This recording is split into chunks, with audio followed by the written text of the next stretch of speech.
welcome back to the State Champ Studio for the last regular season episode of Hangtime. Absolutely crazy, Lexi. This season is flying by. My heart is breaking, but it's about to be the most fun part of high school basketball. Playoff time, districts. This is when it really matters. Yeah, absolutely. So let's jump right into those last regular season games, starting off with Ann Arbor father Gabriel Richard. They took on Renaissance and won in Operation Friendship. Ann Arbor father Gabriel Richard came out with maybe their biggest win of the entire season. This was a huge D1 versus D2 matchup, and of course, Renaissance has guard-forward combo Anaya Hardy, who has been dominating all season long. She only had 9 points in this game. Ann Arbor father Gabriel Richard gets it done on defense first because they know defense is what wins the games. And another really good matchup, Edison took on Belleville. And you predicted last week that Belleville would take the win, but it was a really close one. Edison ended up taking it. This game, I was wrong in my predictions. I did predict the Belleville upset over Edison. However, this was still such a close, exciting matchup. This is exactly what everybody wanted to see, a gritty game between two of the top teams in the state. Sydney Savory still had a really good game against Edison, but it was team basketball that won the day for Edison. They passed the ball around a lot, of course, led by the floor general, Devin Hagman. She gets it done. She has a score-first mentality, but she is super unselfish, a good teammate who's constantly dishing. And we got to talk to Devin Hagman after that Edison game. Let's check it out. It feels good. We just stayed within ourselves and just did what we knew what we could do. We're destined to win the state championship, so we're just working every day to get to that goal. I think this is a huge win. That's a great team that we just played against, and it's great moving forward. That win, we have districts Monday, so that's a good win. Hey, and another prediction that you had right from last week, that Arbor Prep Mercy game.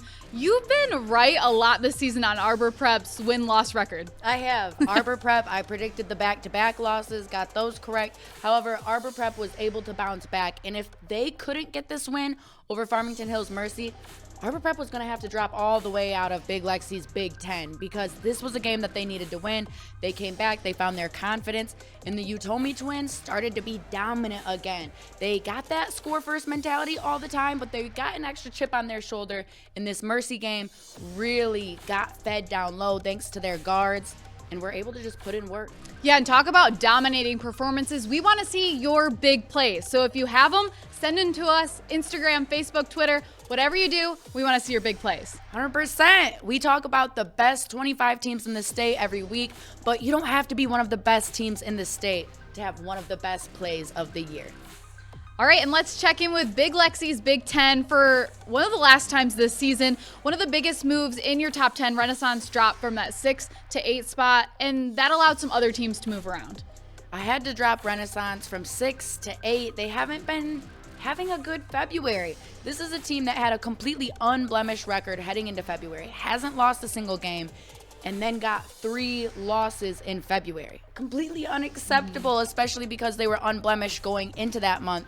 However, their first 2 losses, I couldn't even knock them for.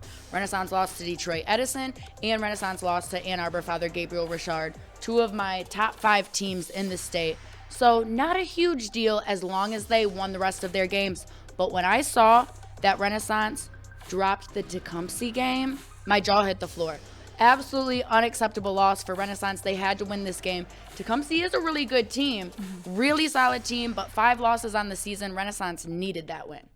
Hey, moving into your top 25, we saw 2 teams move up, Goodrich and Orchard Lake St. Mary's. They have perfect records so far. 100%. Goodrich and Orchard Lake St. Mary's are 2 of some of the best teams in the state.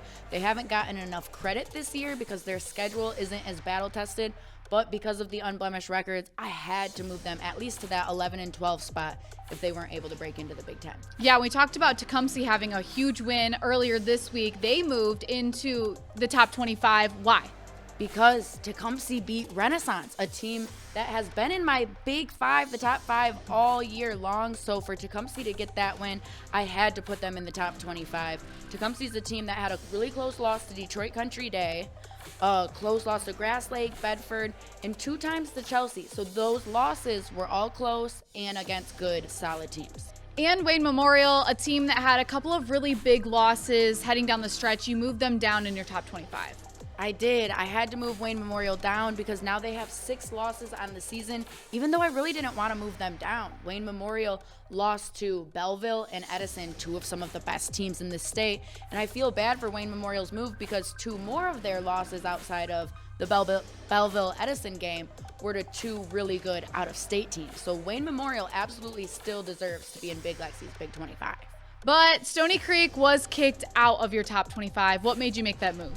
Stony Creek faced up against West Bloomfield. It's one thing to lose and even have a bad loss against my number 1 team in the state, West Bloomfield. However, to only score 16 and have West Bloomfield drop almost 80 on you, I had to say, see ya, wouldn't want to be ya.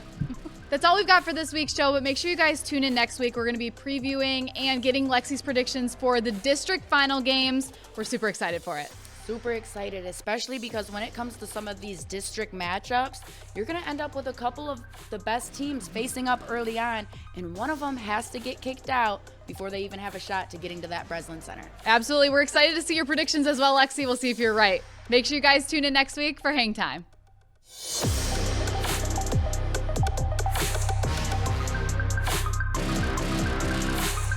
State Champs Hangtime is presented by Lawrence Technological University. Be curious, make magic. Hangtime is also brought to you by the Michigan High School Athletic Association, promoting the value and values of educational athletics.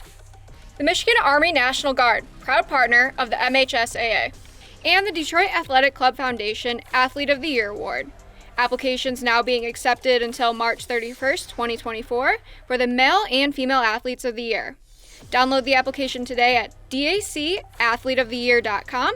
You cannot be nominated if you do not apply.